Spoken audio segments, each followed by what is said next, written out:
Okay, so allopatric speciation is one thing, but there's a completely different mechanism of speciation called sympatric speciation that we have to look at. Well, you might be thinking by the time this is through that this is sympatry for the devil. Ha ha ha. That's a song by a band called the Rolling Stones that you probably haven't heard of them. Not as popular as Justin Bieber. Damn post millennials. Anyway, so in allopatric speciation, you either divide an ancestral population by a barrier, that's vicariance, or members of the ancestral population disperse to a new habitat, and that's dispersal. You'll sometimes encounter the term peripatric speciation, which has to do with Phineas and Ferb's platypus. He's a result of peripatric. Okay, it was a joke. Right. Peripatric speciation is a form of allopatric speciation. It's not conceptually really different from allopatric, and it's just the idea that you're likeliest to get isolated populations on the fringes of an ancestral species range. You might have a species living on, I don't know, in a big lake, let's say, and the likeliest places that you'll get isolated separate populations are going to be maybe the puddles and the marshy bits at the edge of the lake. That may be where that splitting of populations is most likely to happen. So that's peripatric speciation. Sympatric speciation is speciation without a physical barrier. Allopatric speciation requires there to be a physical barrier to gene flow. Sympatric does not. Many cases of this are known to have been caused by chromosomes acting funny, specifically through polyploidy, which are cases where you have extra sets of chromosomes, right? You should know that some cells are haploid and others are diploid, but you can have cells because of errors in meiosis that are triploid or quadruploid or pentaploid or hexaploid and so on. Hybridization, you can sometimes get cases where two species will cross and they'll produce a third population that doesn't look like either parent and can't back cross to either parent. So you can end up with hybrids that breed true and they're stable, but they don't introgress with either of the parental populations. And if that's the case, then pretty much the only thing you can call this is a new species that has arisen by hybridization. So speciation through polyploidy and hybridization may happen over the course of just one generation. Now, whether it can happen gradually was debated for some time, but we now think that it's more common than previously suspected. And we've got some good examples of sympatric speciation in progress. So let's look at that first case of instant speciation.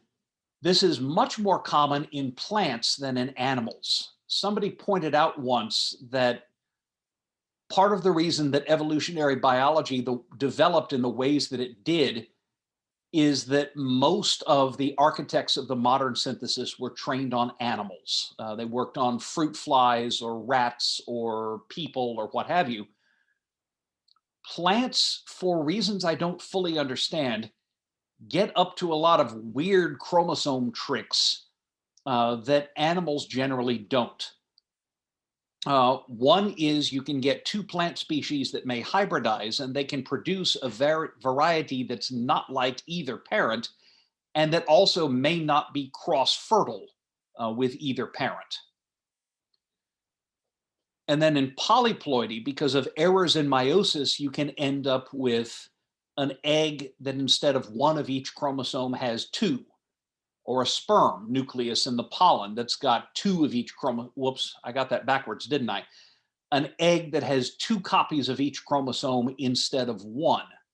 So an egg with two copies getting fertilized with a sperm with one copy of each, you end up with a triploid offspring. If you happen to have an egg with two of each that meets up with a sperm cell with two of each, you have a tetraploid, and so on. So you can create polyploid varieties of an existing species of plant, and if they're not cross-fertile with the parental species, then you have a new species.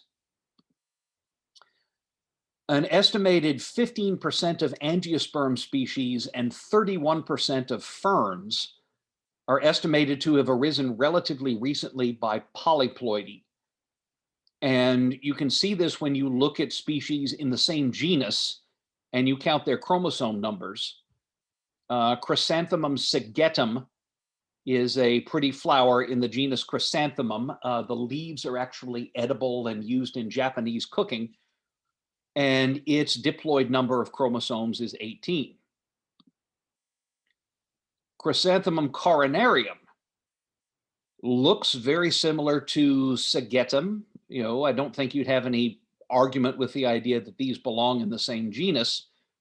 The difference is that 2n is equal to 36. It's got exactly twice as many chromosomes.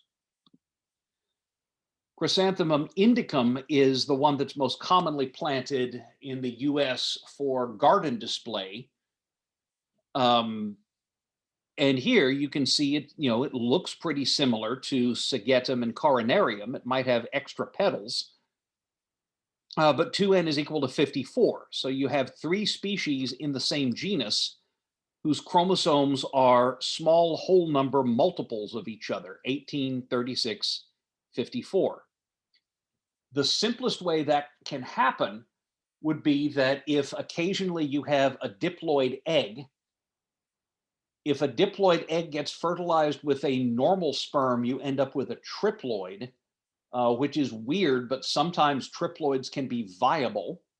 Not so much in vertebrates, but actually you can do it in some vertebrates. I'll give you an example in a bit. But if you have a diploid egg that happens to meet with a diploid sperm, then you get tetraploid offspring. So you could have an ancestor that originally looked something like Chrysanthemum sigetum. Now and again, you have diploid eggs. Now and again, you have diploid sperm. And if they ever happen to meet, you end up with hybrids that have double the number of chromosomes. They're tetraploid. And that would be the ancestor of Chrysanthemum coronarium. And then it can happen again, and you get Chrysanthemum indicum. If you're wondering how common this is, something on the order of 1 in, I think it's 1 in 300 human conceptions are thought to be triploid, where either the egg or the sperm has two copies of each chromosome, not one. They almost never make it to term. Usually that results in a miscarriage. You know, triploid babies are almost never born, although I think it has happened. They certainly don't live long after birth. But it's not that uncommon for humans to produce a diploid egg or a diploid sperm. And it's not that uncommon in plants either. So if every like 1 in 300 egg cells of Chrysanthemum sigetum is diploid, and 1 of every 300 sperm nuclei is diploid, then every 1 in 90,000 C. sigetums zygotes ought to be tetraploid with 2 copies of sigetum and with 4 copies of each chromosome. You can see it here in these windflowers in the genus Anemone. Not only does Rivularis and Quinquifolia have, you know, multiples of 16 chromosomes. Quinquifolia's N is equal to 32. rivularis A is equal to 16. So not only does quinquefolia have double the number of chromosomes, it's got double the number of chromosome types. Look, right here, you've got 5 rivularis chromosomes with the centromere way out towards the end. That's called being acrocentric. Here, you've got, well, wait, there you've got 6, not 5. And here you've got 12. And then here you have 2 that are centric, but noticeably shorter than the others. Here you've got 4 that are centric, but shorter. So you can match up not just the number of chromosomes, but the number of different types of chromosome. And quinquefolia has double the chromosome set of Anemone rivularis. And again, in vertebrates, that often causes weirdness. As I've said, I've never heard of a quadruploid human, and triploids usually don't even get born.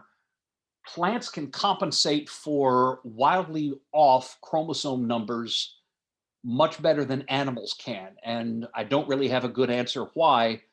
You could go bother Dr. Noyes if you really wanted to explore this further. It doesn't always cause speciation.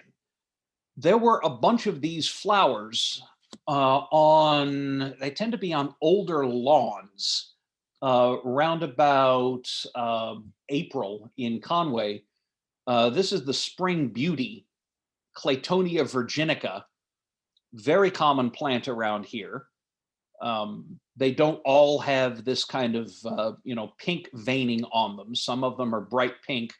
Others are a lot more white, but you see lots of these around here in spring, especially in yards.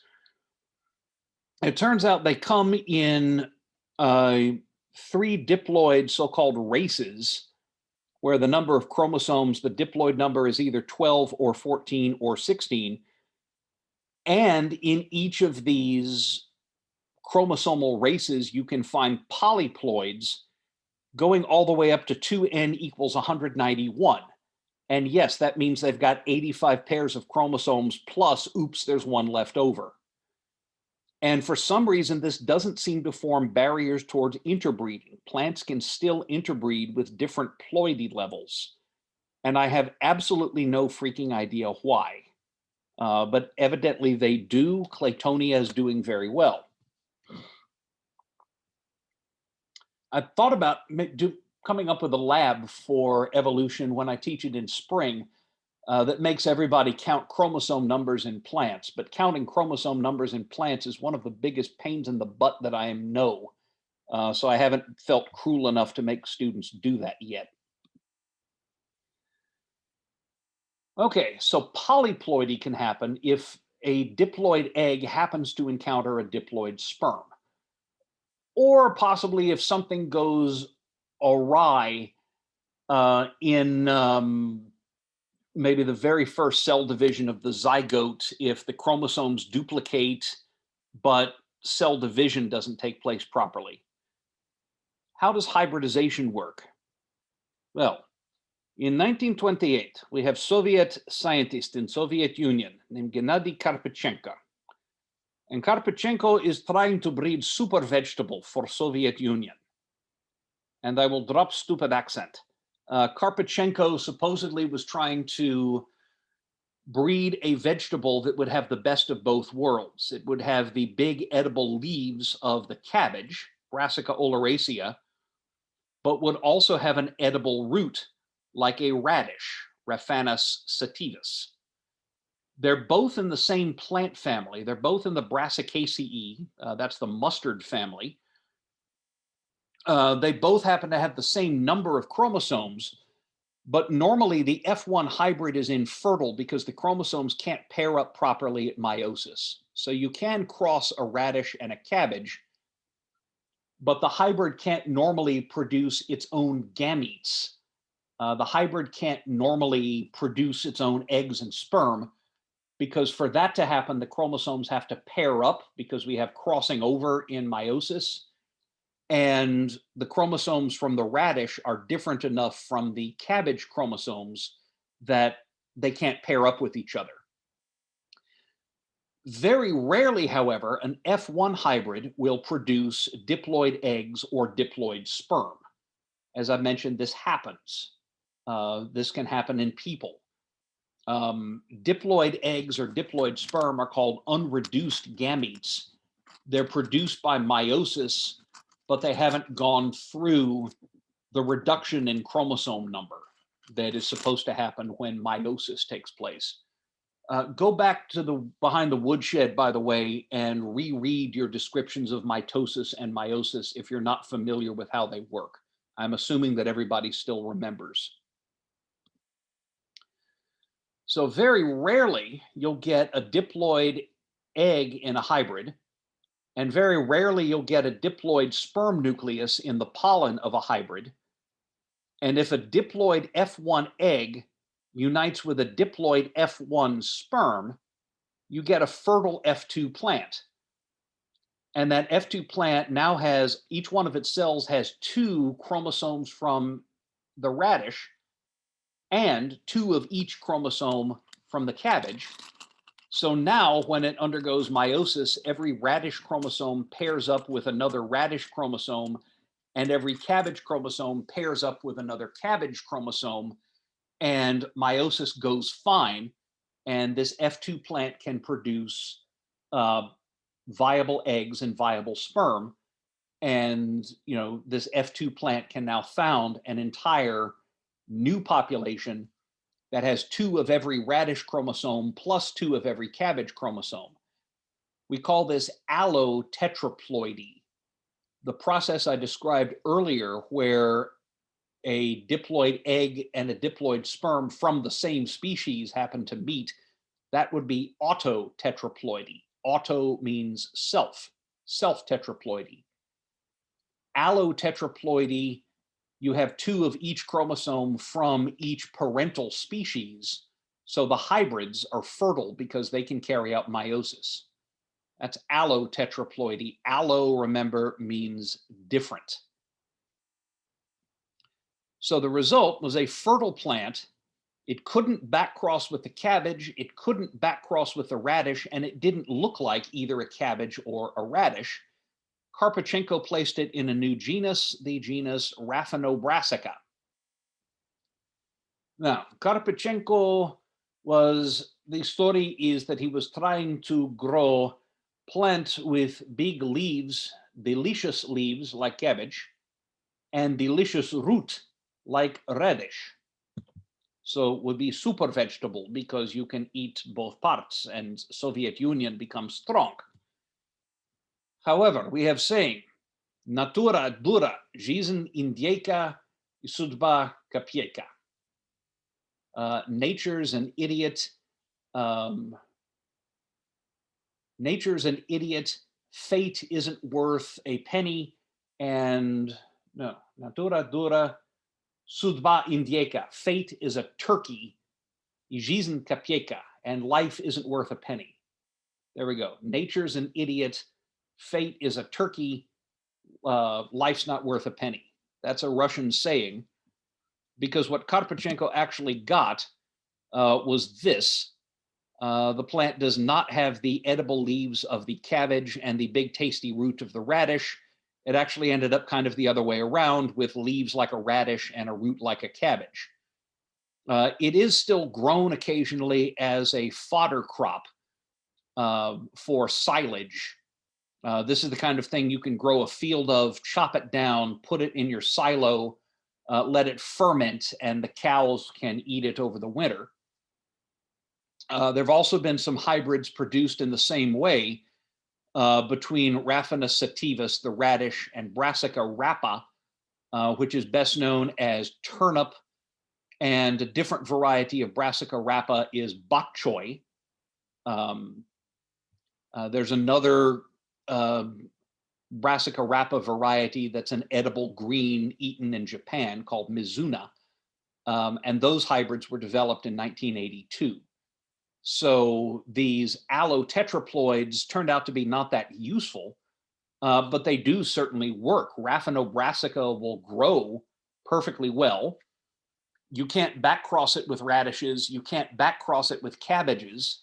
So all you can really say is you've got a separate species, and Karpachenko was able to do it in one generation. Okay, here's a moving away from Raphina brassica. Let's look at sunflowers for a minute.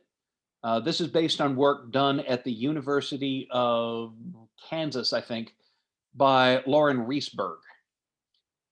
And Kansas is sometimes called the sunflower state. The main reason that Kansas is called the sunflower state is that Kansas, the depressingly, soul-crushingly flat state, doesn't fit onto a license plate. And they do grow a lot of sunflowers in Kansas. So they grow Helianthus annuus, the annual sunflower, and Helianthus petiolaris, the prairie sunflower.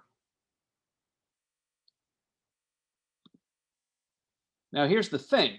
They don't normally interbreed, but there's a rare wild species of sunflower called Helianthus anomalus, and it was already thought to have arisen from hybrids between annuus and petiolaris.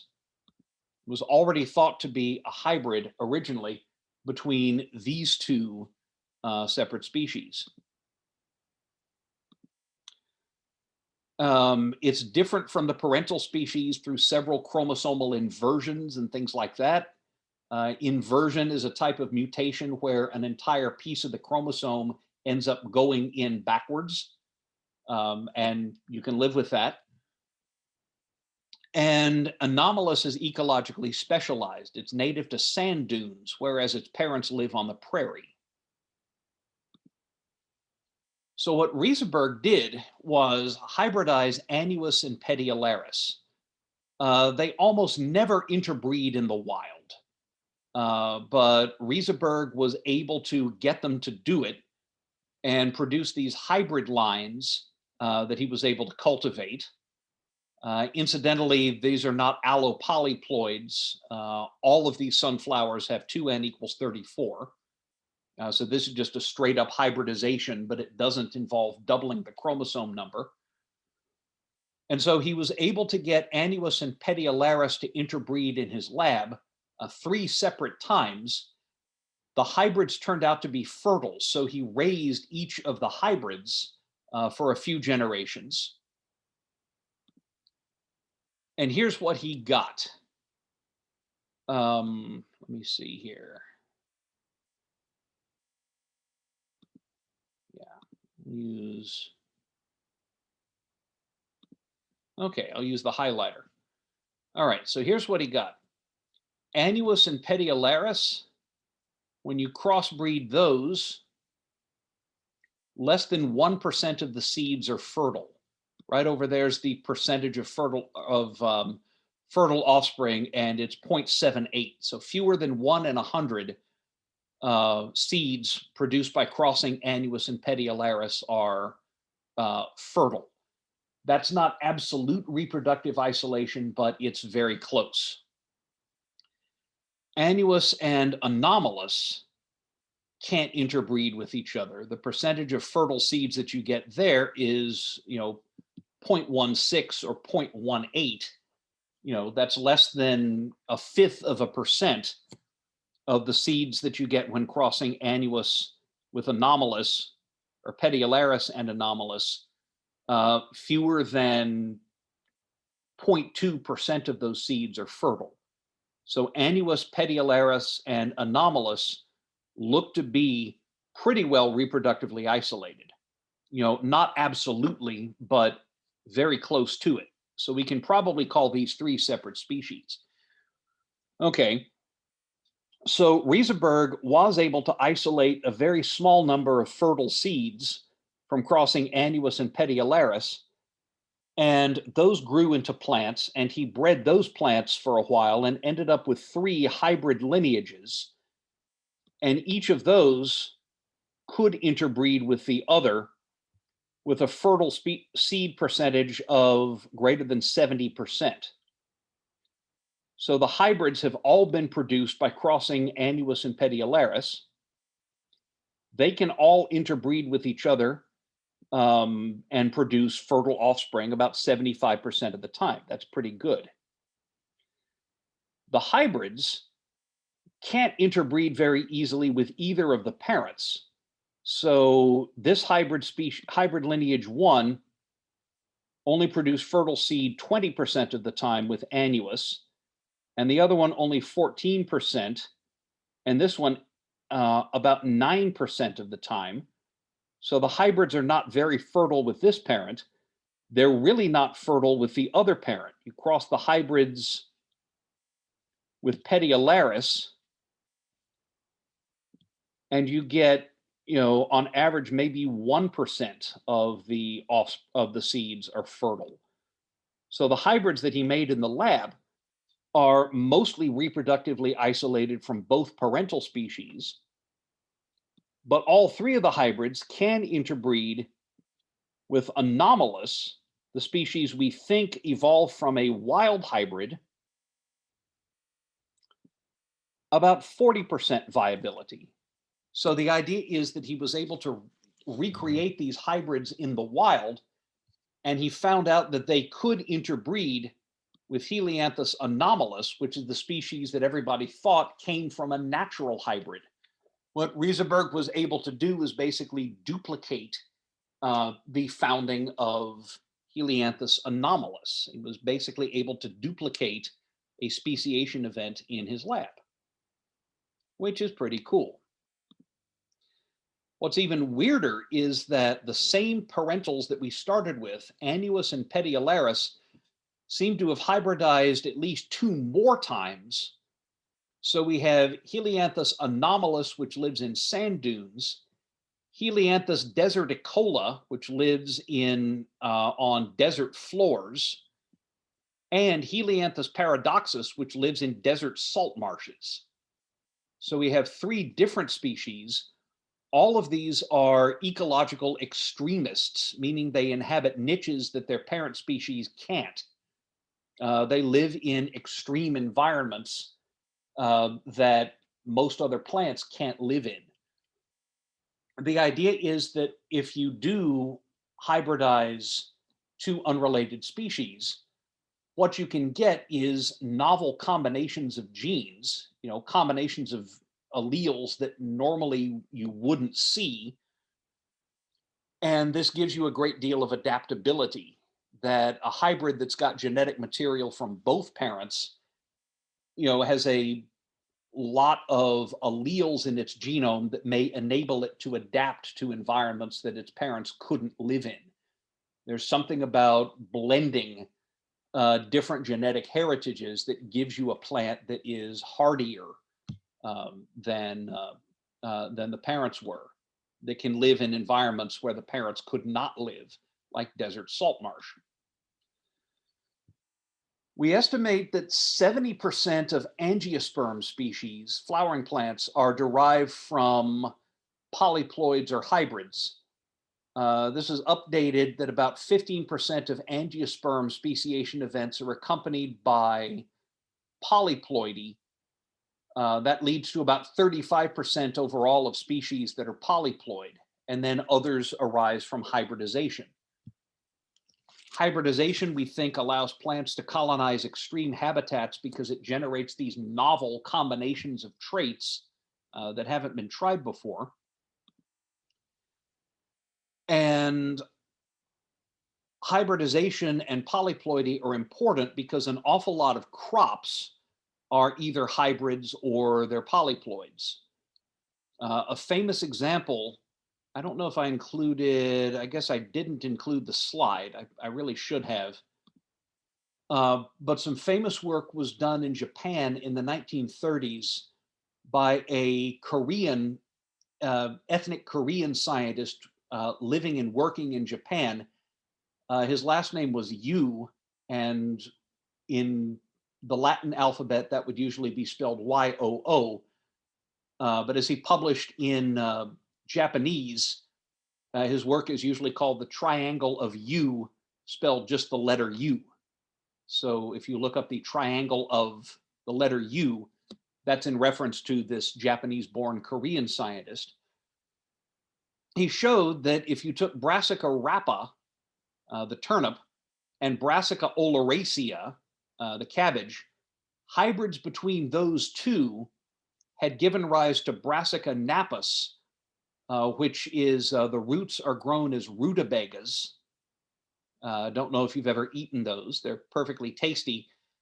And Brassica napus is also grown for its oil-rich seeds, which can be ground up and pressed to yield an oil um, sold under the trade name canola.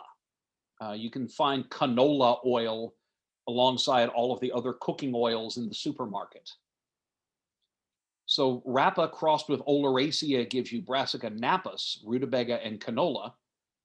Rapa crossed with Brassica nigra, black mustard, gives you Brassica juncea. That's edible mustard greens. And if you take the seeds of Brassica juncea and you crush them into a paste and add maybe some vinegar or something like that, that gives you the condiment yellow mustard. The mustard that you put on your hot dogs or whatever you do with mustard is a paste made from crushing up the seeds of Brassica juncea, sometimes with beer, sometimes with wine, sometimes with vinegar, sometimes with other spices. That's how you get lots of different varieties of mustard. So Brassica rapa crossed with oleracea gives you rutabagas and canola. Rapa crossed with nigra gives you Brassica juncea, yellow mustard, and edible mustard greens. And oleracea crossed with nigra, that's the third arm of the triangle, also gives you an edible crop.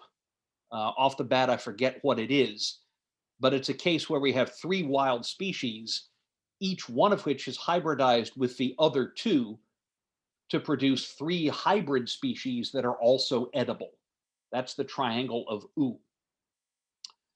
The reason why bananas have no seeds, at least the ones you buy in the grocery store don't, is that cultivated bananas are triploids.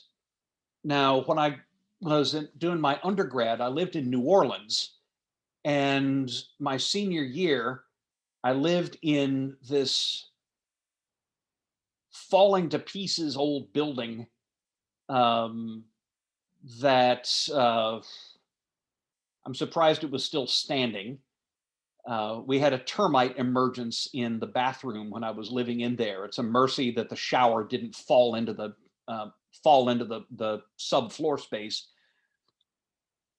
It's an amazing, horrible place to live. But we had a banana plant growing outside, and it had a bunch of bananas. And one day I thought to myself, I'm going to try one of these. So I picked a wild banana and I tried to eat it. And first of all, the peel was extremely thick. I had to cut it off with a knife. The flesh tasted like soap, and I almost chipped a tooth on these seeds. Wild bananas are loaded with seeds. The reason your cultivated bananas in the grocery stores haven't got seeds is that they are either autotriploids of a wild species called Musa acuminata, or they're allotriploids of Musa acuminata crossed with Musa balbiziana. And some of them, each cell will have 2 acuminata chromosomes and 1 balbiziana. Some have 1 acuminata and 2 balbiziana. It depends on the variety of banana that you've got. There's really only 1 variety of banana that we tend to get here. But in tropical countries, there's dozens of different banana varieties with different uses. Some starchy, some sweet, some red, some green, some yellow, and so on. And by the way, that triploidy, this is why the bananas don't have seeds, because if you have 3 copies of each chromosome, you can't undergo a normal meiosis because the chromosomes can't pair up if there's 3 of them. So meiosis is disrupted, seeds are never produced. If you look at a cross section of a banana, you can see 3 dinky little brownish marks where the seeds would have been. but the seeds don't actually form. And by the way, since cultivated bananas don't produce seeds, they can only be propagated by cuttings. People propagate cultivated bananas. You get the same for certain apples and other fruits.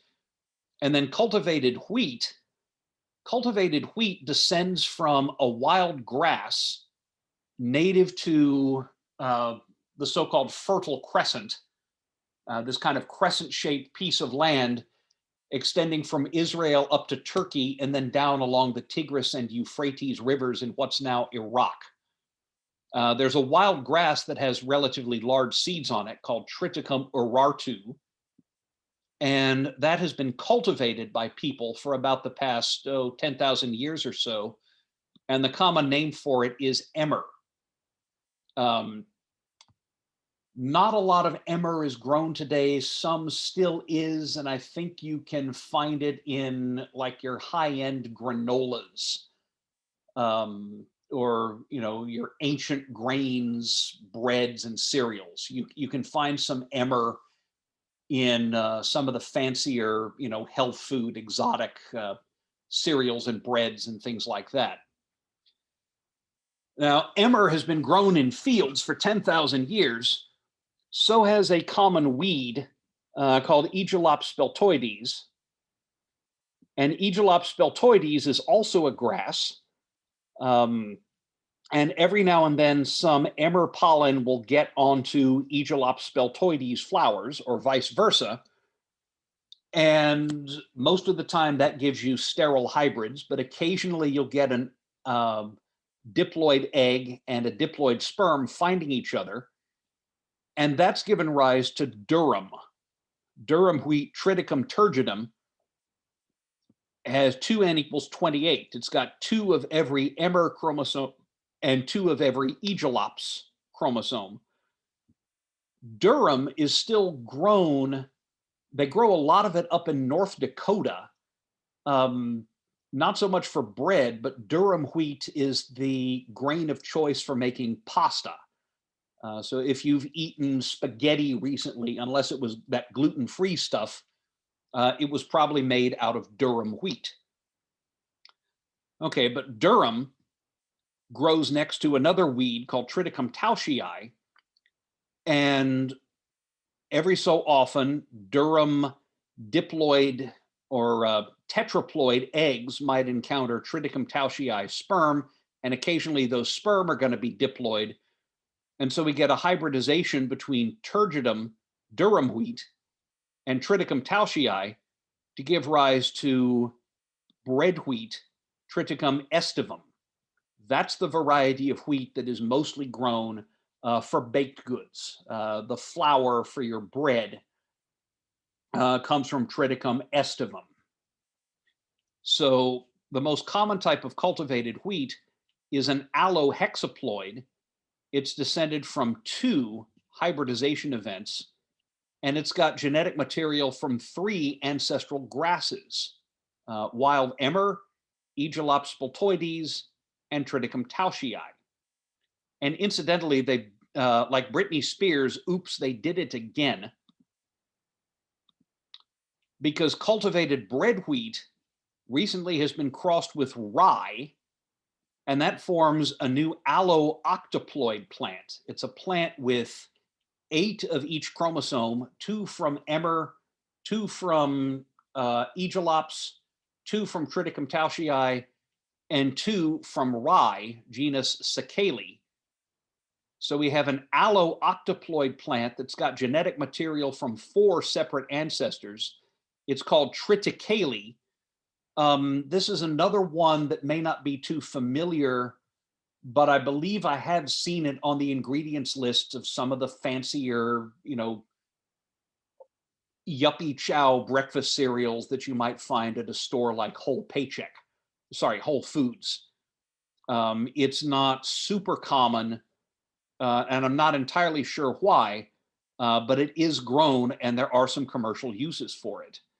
So we've got, 4 different edible grains that we've talked about, 3 of which have been produced by hybridization. And with triticale, you've got a plant that's got genetic material from 4 different ancestral species. So, wow, dang.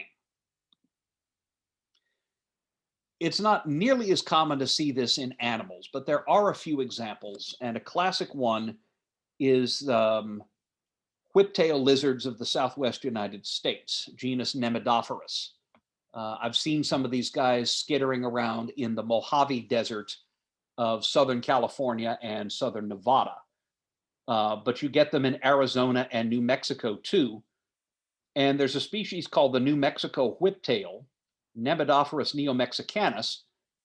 And it turns out that Nemidophorus neomexicanus is all female and it's parthenogenetic. The female Nemidophorus neomexicanus are able to produce fertilized eggs without the need of intervention from a male. I'm not entirely sure what trick they use, but it does happen.